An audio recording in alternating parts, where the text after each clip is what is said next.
Hello there, YouTube. Devin here again. Today I have another gun video for you, and it's on a relatively little known rifle, but it really shouldn't be because they're very interesting. Now this is just going to be the history. I'm not going to take this one apart today, but it's a super cool rifle, and I'm glad I have it. I bought it in very good condition. Well, you find most of them in actually fairly good condition if you can find them. And that would be the last bolt-action rifle ever issued on a mass scale to a military, the Spanish Fr8 Mauser. Now, this is based off the Mauser 98 action. They're converted, all of them are converted Spanish M43 type Mauser rifles, which were chambered initially in the full power 8 Mauser cartridge, or for those of you metrics, 7.92 by 57 millimeter cartridge, but here in America it's known as 8 millimeter Mauser. And as you can see here, this is a very short, handy, neat little bolt-action rifle. It's probably the most tactical bolt-action rifle you could buy. This rifle came about because it is based off of the rifle that replaced it, the 308 Set-Me rifle. This was meant to be used in training and given to rear line troops that didn't necessarily need a full-on like battle rifle. So this could be given to drivers and stuff like that, and vehicle crews and artillery and all that other stuff, and it's going to have a lot of the same features and take a lot of the same equipment. Like, for instance, it takes the same bayonet as the Set-Me, it takes the same sling as the Set-Me, it takes the same cartridge as the Set-Me. It was converted from 8mm Mauser to 308 here in the United States, or 7.62 NATO. So here's a 7.62 NATO cartridge compared to a Mosin Nagant 7.62 by 54 rim cartridge. As you can see, same bullet basically. This one's just a little bit longer case. So I hear a lot of people say that you cannot shoot 308 out of these, and that they're only designed for basically 7.62 by 51 NATO, which are not the same cartridge actually, in the same respect that 223 Remington and 5.56 by 45 NATO are different. So yes, they are very similar dimensionally. 308 Winchester and 7.62 by 51 NATO are not the same cartridge. 7.62 by 51 NATO has a much thicker case wall. So the brass part here is a much thicker type of brass in 7.62 NATO. It is also a couple thousandths longer. 7.62 NATO operates at about 10,000 less PSI than 308 as well. So I hear a lot of people, they say that they're worried about shooting 308 out of this because it can possibly do damage to your rifle. Now, I've shot both out of this, and I had no abnormal case deformation or anything out of this rifle, despite the fact that it will fail a head spacing test. I haven't had any problems with them. Most of them fail head spacing tests if you look up on forums. But the Mauser 98 action is more than strong enough to handle those pressures. And I don't know why people are so concerned about it, because this exact action and chamber, all right, were set up to handle 8 Mauser, which operates at like 54,000 PSI, and 308 Winchester operates at like 58 to 60,000 PSI, and 7.62 by 51 NATO operates at about 50,000 PSI. So I don't see what the deal is. The 8mm Mauser operated at basically the exact middle of the ground in pressure between 308 Winchester and 7.62 by 51 NATO. And I've shot both, and I haven't had any problems out of them. I do need to get a front sight tool for this, because this rifle, no idea where it's hitting still. To be honest, out of it, since I bought it, it does, I do need the front sight tool to adjust that front post.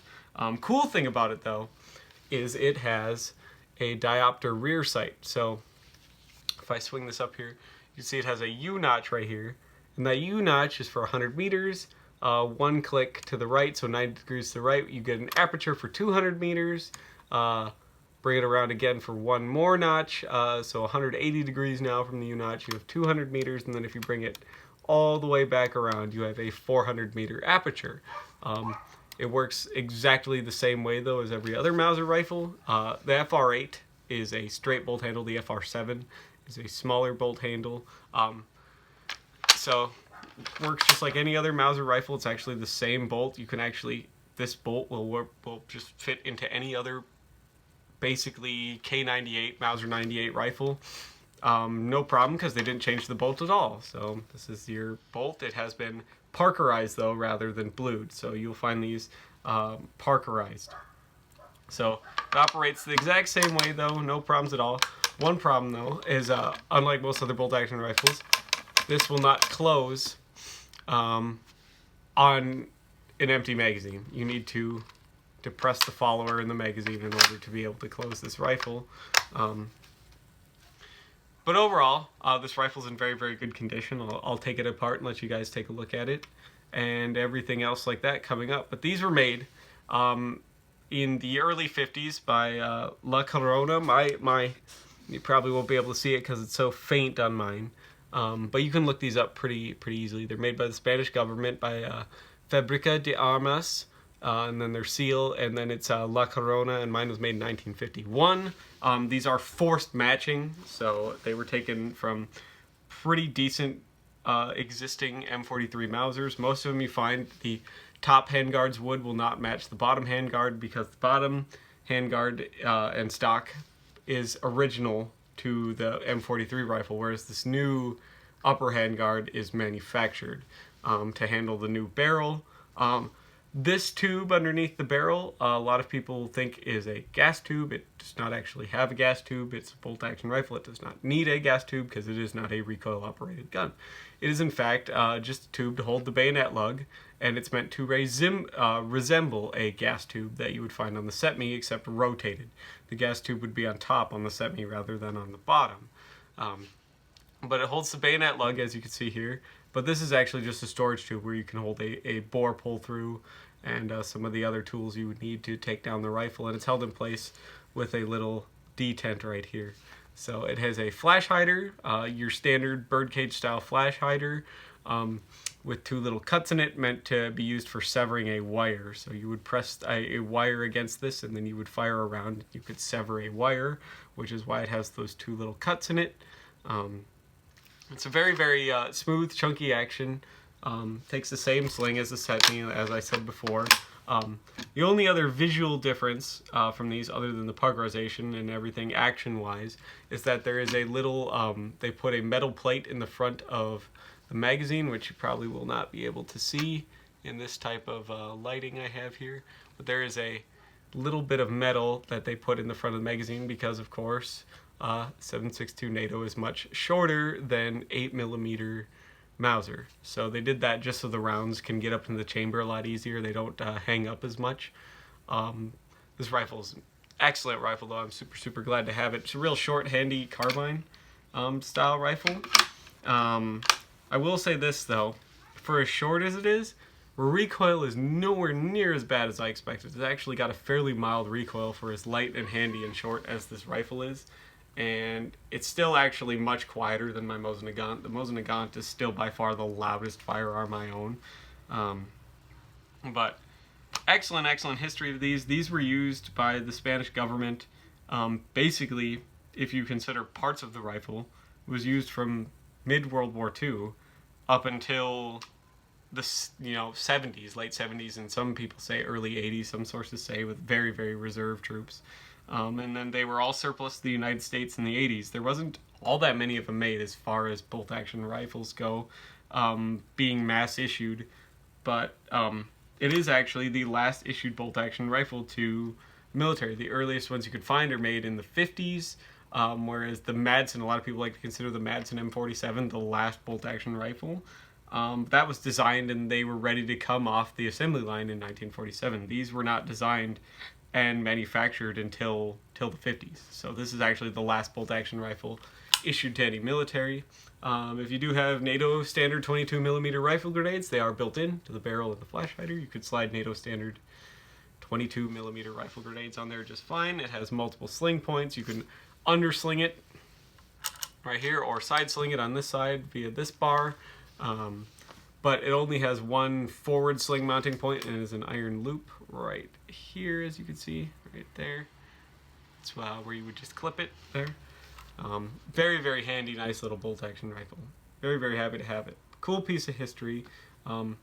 Does need a good cleaning and oiling, I will say that. But in immaculate condition otherwise. And if you guys can find one of these, I highly recommend you pick one up. And once again, do not be concerned shooting 308 out of the F08 rifle. FR8 rifle. A lot of people I think are confusing the FR7 and the FR8. Now the FR7 is basically the same exact rifle, but rather than being made out of the large ring, like thick wall chambered Mauser 98 action, it's made out of the thinner wall chambered Mauser 93 action, which will not handle 308 pressures, but it will handle 7.62x51 NATO, because 7.62x51 NATO operates at about 10,000 less pounds per square inch of pressure than 308 Winchester.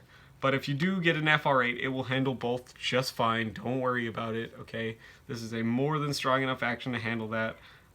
But if you do have to shoot out of it, I would probably recommend 7.62x51 NATO, because the less pressure is just going to mean less recoil. This is still a short rifle, and it still is fairly light, so it will have more felt recoil because of that. So, but you would be fine shooting whatever you want to shoot out of this as far as 308 or 7.62x51. It's going to hold up for you just fine. The stock on them are always in fairly good condition. A couple nicks and scrapes, obviously, as it is a service rifle and it was used in training for a long period of time. You will find that. That's relatively characteristic of most service rifles. And in my next video, I'll probably show you how to take it apart, because it comes apart very easy, just like every other Mauser rifle, with a couple little differences thrown in. But I'm really, really happy I could sit down here on my birthday and show you guys all this. There isn't really much more I want to do today. I don't have any big plans or anything. After this, I'm just going to mix a drink and sit down and relax after work. So, but thank you so much for watching, you guys, and I appreciate you stopping along. Hopefully you guys appreciate this video, and look forward to the disassembly and stuff like that, because it is a neat, tiny little handy rifle. So probably my new home defense gun, to be honest. So thank you so much for watching, and I'll see you guys in the next video. Bye.